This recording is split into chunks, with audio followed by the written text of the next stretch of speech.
Hello friends, चरक संहिता की series में आज हम 11 चैप्टर को ही कंटिन्यू करने वाले हैं। आज हम पढ़ेंगे चतुर्विध प्रमाण से पुनर्जन्म सिद्धि। चारों प्रमाण पुनर्जन्म होता है कि नहीं होता है ये सिद्ध करते हैं। तो आप तो उपदेश में आपको ज्यादा कुछ याद नहीं रखना है, लास्ट का एक ही लाइन आपको याद करना है कि प्रायः जो अभ्युदय होता है, अभ्युदय का मीनिंग होता है यह लौकिक, मतलब आप जो अभी कर रहे हैं वो, और निश्रेयस यानी होता है परलौकिक कर्म। ठीक है, दो चीजें ये याद रखना। और लास्ट में एक और चीज आपको समझना है कि जो आप्तोपदेश प्रमाण होता है वह पुनर्जन्म को सिद्ध करता है। अगला आता है प्रत्यक्ष प्रमाण। यहाँ से आपको थोड़ी सी ज्यादा चीजें याद रखनी पड़ेगी। पहले मैं जनरली आपको समझा देती हूँ क्या होता है। कुछ लोग बोलते हैं प्रत्यक्ष मतलब पुनर्जन्म नहीं होता, पर प्रत्यक्ष प्रमाण उसको सिद्ध करता है कि पुनर्जन्म होता है। जैसे माता पिता एक ही हैं, उनके 3 संतानें हैं, तो मतलब शुक्र शोणित वही है, पर तीनों संतानें अलग अलग हैं। उनके लक्षण भी अलग हैं, उनका कलर भी अलग है, उनका बनावट भी अलग है। इसका मतलब क्या हुआ कि जब शुक्र शोणित वही थे तो वो सारे एक जैसे होना चाहिए था। अब किसी की जॉब लगती है, किसी का नहीं लगती है, तो कोई भी चीजें सेम नहीं है। इसका मतलब क्या हुआ, जो तीनों संतानें हैं उन्होंने अपने पिछले जन्म में जो काम किया था उसके हिसाब से उनको अभी फल मिल रहा है। तो ये हो गया कि पुनर्जन्म होता, यानी पिछले जन्म के कर्म के हिसाब से फल मिलता है। यानी प्रत्यक्ष प्रमाण भी सिद्ध करता है कि पुनर्जन्म होता है। अब देख लीजिए, पूरा वही है। माता पिता के सदृश संतानों का उत्पन्न ना होना यानी पुनर्जन्म होता है। फिर कर्म सादृश्य फल विशेषा, कर्म एक ही था यानी शुक्र शोणित एक ही था, पर अलग अलग विशेष चीजें मिली, यानी अलग अलग संतान उत्पन्न हुए। किसी को अपने पुनर्जन्म की चीजें याद रहती हैं, है ना। और क्या है, समदर्शने प्रिया प्रथम, एक जैसा दिखने के बाद भी क्या है, कोई ज्यादा प्रिय होता है, कोई अप्रिय होता है। तो ये सारा पुनर्जन्म पर डिपेंड करता है। इसको अच्छे से याद रखिएगा। कर्म सादृश्य फल विशेषा कहाँ पर आया है, अनुमान प्रमाण के द्वारा पुनर्जन्म की सिद्धि के लिए आया है। अगला आता है युक्ति प्रमाण के द्वारा पुनर्जन्म सिद्धि। यहां से वैसे ज्यादा क्वेश्चन नहीं बनता है, पर नहीं छोड़ना चाहिए, कभी कभी क्वेश्चन आ जाता है एग्जाम में। अनुमान प्रमाण का फिर आगे पढ़ेंगे, युक्ति प्रमाण का। तो पौर्व दैहिकम दैव संगकम अनुबंधिकम कर्म तस्येव तत्फलम, यानी आपने पूर्व जन्म में जो काम किए थे उसके हिसाब से आपके जो कर्मों का अनुबंध था उसके हिसाब से आपको फल मिलता है। तो इस सेंटेंस देगा पूछेगा किसके लिए आया है। आपको इतना ज्यादा नहीं समझना, अध्यात्म में हमको नहीं जाना है, हमको एग्जाम क्लियर करना है। तो इसमें एक कोड बन जाएगा, पौर्वदैविकम अनुबंधिकम। नाम में दिया है अनुबंधिकम, तो अनु से आप पढ़ लेना कि अनुमान प्रमाण में आया है।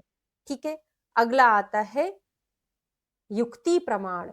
तो युक्ति प्रमाण में क्या था, जिस प्रकार षड धातु से गर्भ की उत्पत्ति होती है ना, कर्तु करण संयोग से क्रिया, मतलब कोई कर्तु है, जैसे एक डॉक्टर है, एक औषधि के द्वारा एक क्रिया कर रहा है, उसी प्रकार कृतस्य कर्मणः फलम ना कर्तस्य, यानी आप जो काम करोगे उसका फल मिलेगा, जो नहीं करोगे उसका फल नहीं मिलेगा। युक्ति डायरेक्टली बात करती है, कृतस्य कर्मणा फलम ना कृतस्य फलम ना आकृतस्य, और कर्म सदृशम फलम, जैसा कर्म करोगे वैसा फल मिलेगा। और कर्म साध्य फल विशेषा किसमें था, कर्म साध्य फल विशेषा अनुमान प्रत्यक्ष में था। यहाँ पे कर्म सदृशम फलम, यानी जैसा काम करोगे वैसा फल मिलेगा। किसमें आया है पूछा जाएगा, युक्ति में आया है।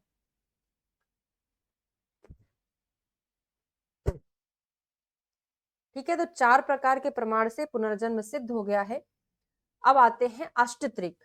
तो अष्टत्रिक में कौन कौन सी चीजें आती, पहले तो त्रियचनाएं हमारी इंक्लूडेड हो जाएंगी।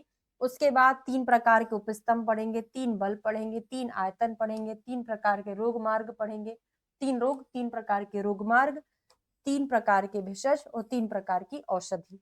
आगे पढ़ते चलेंगे, 4-5 अभी पढ़ लेंगे। रोग मार्ग के पहले पहले तक की आज ही क्लास में कंप्लीट करेंगे, फिर रोग मार्ग के बाद की कल की क्लास में। ठीक है, तो सबसे पहले हम पढ़ने जा रहे हैं तीन प्रकार के उपस्तंभ कौन कौन सी चीजें आती, बहुत बार आपने पढ़ा है, आहार, स्वप्न, ब्रह्मचर्य।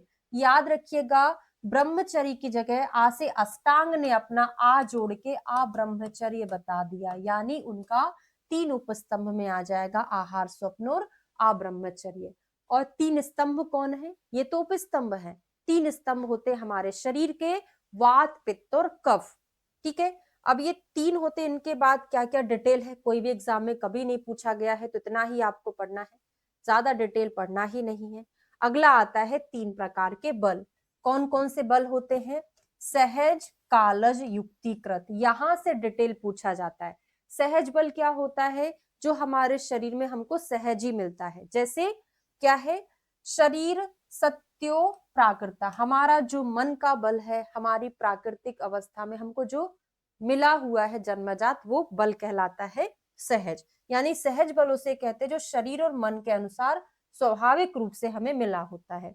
कालज बल क्या कहता है, जैसे हेमंत ऋतु में बल अच्छा होता है क्योंकि हम अच्छे से खाना खाते हैं, है ना, और गर्मियों आते आते हमारा बल स्वाभाविक रूप से कम हो जाता है, जो हमने पढ़ा ना, आदान काल, विसर्ग काल, हेमंत शिशिर में अच्छा बल है, फिर बसंत और उसमें मध्यम बल होता है, फिर ग्रीष्म वर्षा में हीन बल होता है, ये ऋतुओं के अकॉर्डिंग होता है।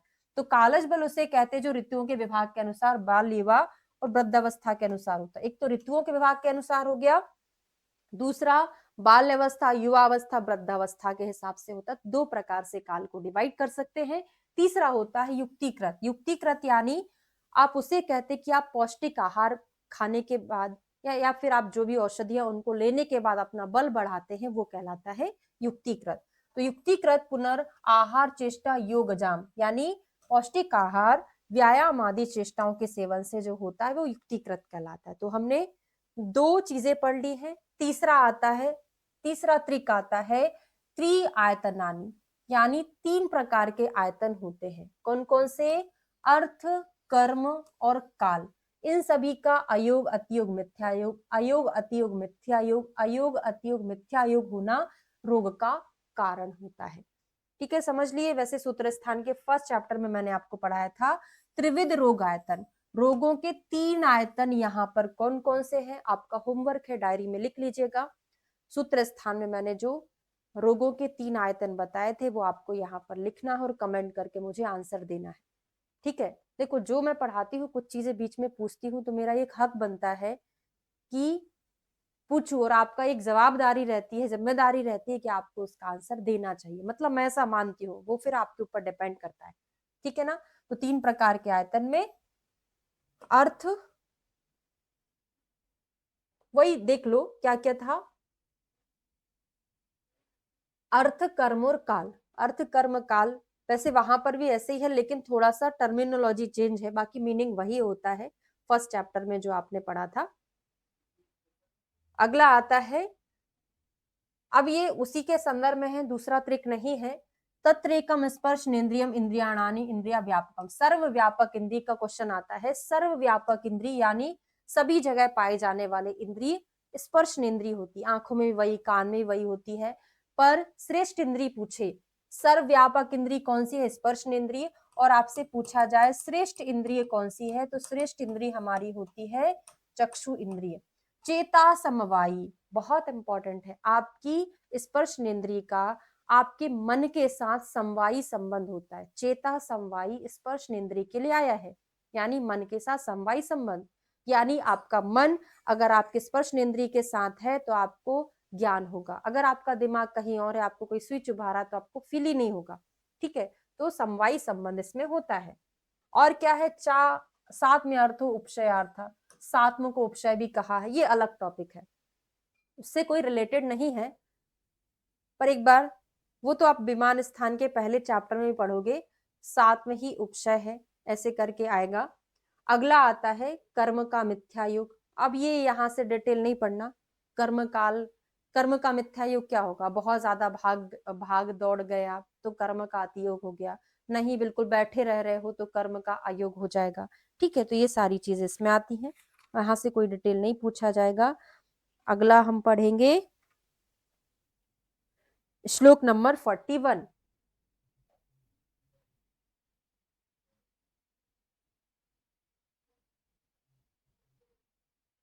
प्रज्ञापराध बहुत इंपॉर्टेंट है, बहुत बार एग्जाम में क्वेश्चन आया है।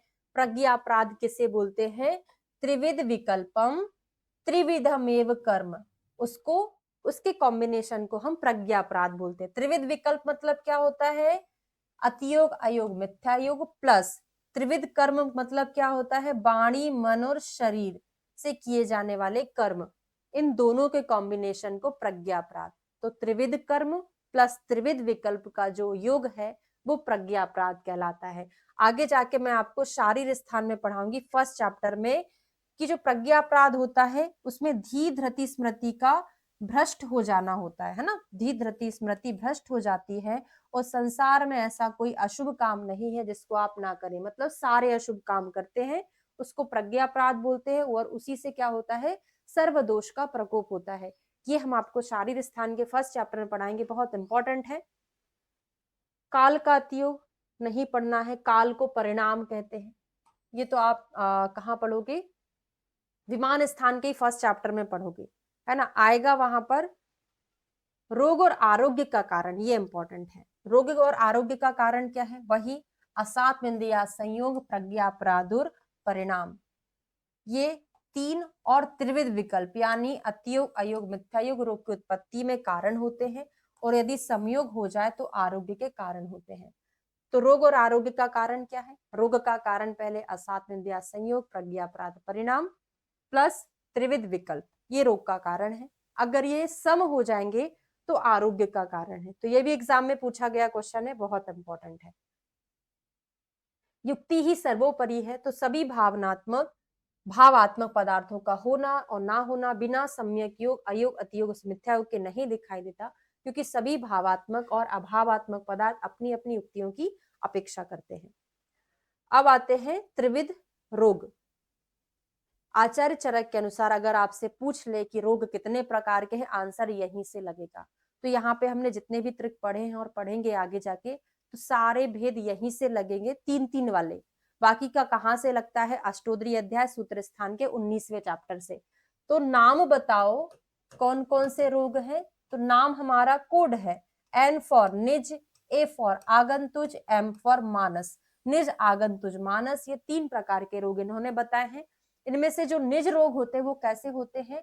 हमारे अंदर हमारे शारीरिक दोष जब प्रकोपित होते हैं तो निज रोग उत्पन्न होता है, तो शारीरिक दोष समुत्था।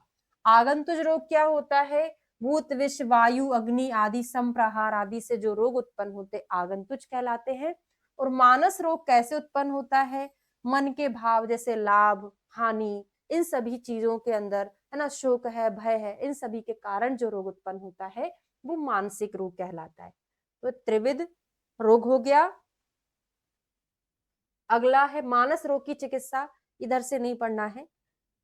मानस रोग चिकित्सा का उपसंहार देखते हैं। तो मानसम प्रति भैषज्यम त्रिवर्गस्य अन्वेक्षणम तद विधि सेव्या विज्ञानम आत्मादीनाम च सर्वशा। मानस रोग उत्पन्न होने पर धर्म, अर्थ, काम, इन तीनों का विचार पूर्वक पालन करना चाहिए। अगर किसी को मानसिक बीमारी है तो धर्म, अर्थ, काम, इन पर हमको विचार करके मानसिक रोग को दूर करना है। तो मानसिक रोग को दूर करने वाले पुरुष की सेवा, आत्मज्ञान, देश ज्ञान, कुल ज्ञान, काल ज्ञान, बल ज्ञान तथा अपनी शक्ति का ज्ञान सर्वथा रखना चाहिए। अब आते हैं त्रिविध रोग मार्ग। नेक्स्ट क्लास में आपको त्रिविध रोग मार्ग से पढ़ाऊंगी। इसके बाद हम इस चैप्टर को पूरा अगली क्लास में ही कंप्लीट हो जाएगा। तो कुल हमारे 3 ही लेक्चर होंगे इसके। तो आज हमने आधे से ज्यादा तो कंप्लीट ही कर लिया है, नेक्स्ट क्लास में पूरा कंप्लीट कर लेंगे। थैंक यू सो मच, मिलते हैं नेक्स्ट क्लास में।